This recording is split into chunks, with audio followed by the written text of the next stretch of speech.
법원이 삼성 이재용 부회장의 뇌물 혐의를 유죄로 판단하고 징역 5년의 실형을 선고했습니다. 이에 대해서 형량이 너무 낮은 것 아니냐는 의견도 나오고 있는 가운데 특검과 삼성 양측 모두 항소할 뜻을 밝혀 또 한 번의 공방을 예고하고 있습니다.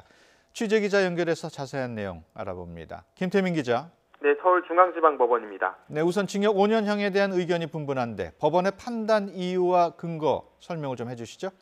네, 어제 이재용 부회장이 받은 징역 5년형은 지난 2006년 대우 김우중 회장이 20조 원대 회계 사기로 징역 8년 6개월을 선고받은 이후 재벌 총수로는 두 번째 높은 형량에 해당합니다. 하지만 앞서 특검이 이 부회장에게 징역 12년의 중형을 구형한 것에 비춰보면 실제는 절반에 약간 못 미치는 형량이 나온 셈입니다. 법원은 우선 이 부회장에게 적용된 5가지 혐의를 모두 인정했습니다.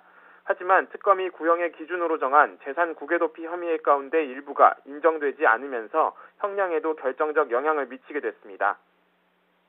특경법상 재산 국외도피 혐의의 경우 그 액수가 50억 원을 넘어가면 징역 10년 이상의 중형이 선고됩니다. 하지만 그 액수가 5억 원 이상, 50억 원 미만일 경우엔 징역 5년 이상에서 10년 미만의 형을 받게 됩니다.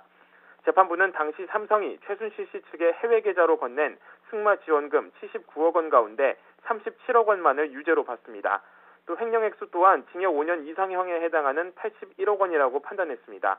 이에 따라 이 부회장은 각 혐의에서 정한 형량의 하한선인 징역 5년을 선고받게 됐습니다. 이런 법원의 결정에 삼성과 특검 모두 항소할 뜻을 밝혔는데 앞으로 쟁점은 뭐가 될까요? 네, 어제 재판 결과를 받아든 삼성과 특검 측 모두 항소할 뜻을 밝혔습니다. 특히 실형이라는 최악의 결과를 받아든 삼성 측 변호인단은 법원의 판단에 강하게 반발했습니다.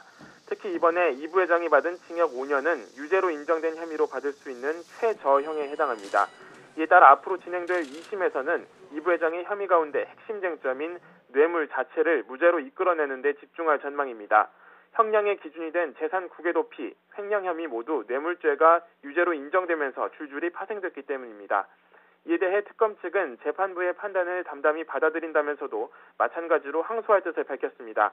이번 선고 형량이 애초 구형한 징역 12년에 미치지 못했다는 이유인데요.